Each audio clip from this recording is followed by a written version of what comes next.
घर से थोड़ा दूर पर जिसको बोलते हैं पाही, ये पाही है। यहाँ पर कटहल का पेड़ है, बैर का पेड़ है, उधर टंकी है, आंवले का पेड़ है।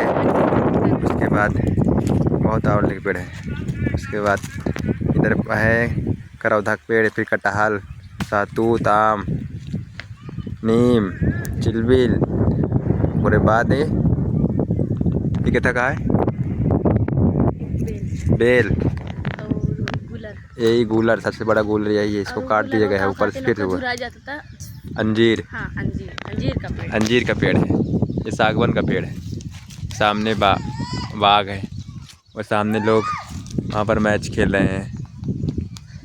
और देखो इधर महुआ का पेड़ है, उधर उधर है बहुत दूर दूर तक पूरा बाग ही बाग है। तो ये है हमारा पेड़, इधर सब लोग हैं।